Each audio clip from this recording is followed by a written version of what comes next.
One is a tactical upgrade, and the other is a support upgrade. I think they're technically called tactical packages and support upgrades.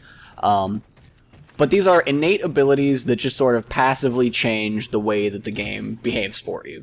So for the tactical packages, you can get shielding, which will give you faster shield regen, mobility that allows you to sprint infinitely instead of having stamina that wears down over time, fast track, which will give you better XP regen, firepower, which just lets you carry 2 primary weapons instead of a primary and a secondary weapon that you spawn with, right? Grenadier increases grenade carrying capacity. Resupply makes it so that you can pick up the grenades dropped by dead bodies, or, you know, that's been something that's been in Halo for a long time, is picking up other people's grenades.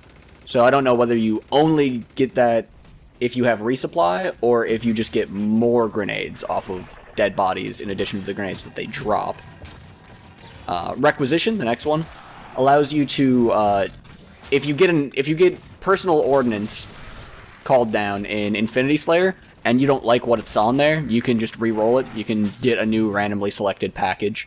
Wheelman makes it so that you have a more durable vehicle, and it also decreases how effective EMPs are against the vehicles that you're driving or vehicles that you're in. Not entirely sure which of those two it would be, whether you have to be driving it or whether you can just be a passenger or a gunner. And then armor ability efficiency reduces the cooldown time on your armor abilities. So those are the tactical packages. The support upgrades are ammo, which just increases how much ammo you can store on you. Pretty simple. Dexterity speeds up your reload and weapon swapping, so that seems actually very powerful, simply because you're going to be doing both of those things over the course of a normal Slayer game quite a lot, and doing them faster can actually be the difference between dying or living.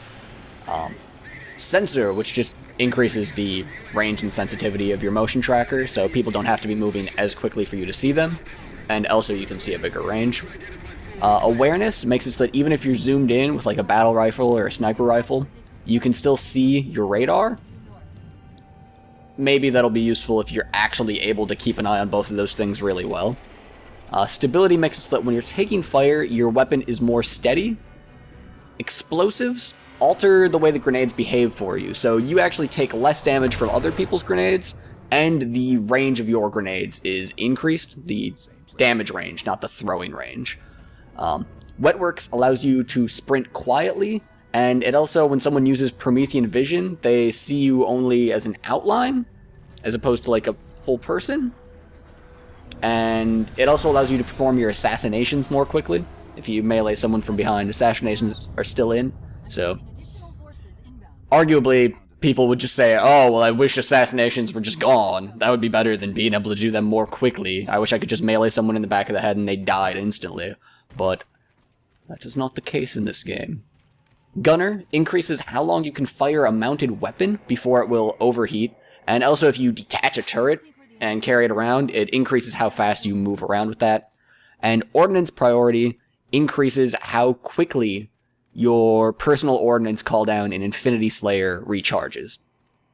So, in terms of what I think is the strongest, probably, I think on the tactical side, you could probably make a pretty good argument for shielding, because just simply getting away from fights and recharging your shields before re-entering a fight is really a big part about what good Halo play is about, not stringing together fights so quickly that you can't recharge your shields.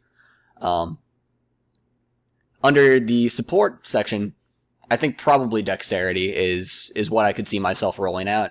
It speeds up your reload time, speeds up your weapon swapping. Again, you're going to have to do those things. Doing them faster is good. Not too much to that. And in terms of some combos that you could see, because you can equip, you know, a tactical package and a support upgrade, both. So some combos that you might see would be comboing together one of the grenade abilities on the tactical side, so Requisition, where you can pick up more grenades, or Grenadier, so that you can carry more grenades. Sorry, that's not Requisition. Resupply is what lets you pick up grenades from dead bodies. So that you get more grenades, and then making them better with explosives on the support side. You can also make a little ordnance combo by comboing together Requisition, actual Requisition, which allows you to re-roll your personal ordnance cooldown, and also having it charge faster from Ordnance Priority. That might be really powerful in Infinity Slayer, depending on how important those cooldowns actually are. And you could also sprint infinitely and quietly and have fast assassinations. So I'm not sure whether that'll actually be good. If it works the way that Halo Reach's sprint does, where your weapon's down and you can't actually shoot while sprinting, and there's a bit of time to actually bring your weapon up, it's probably not going to be that good, because sprinting's just not really that good. But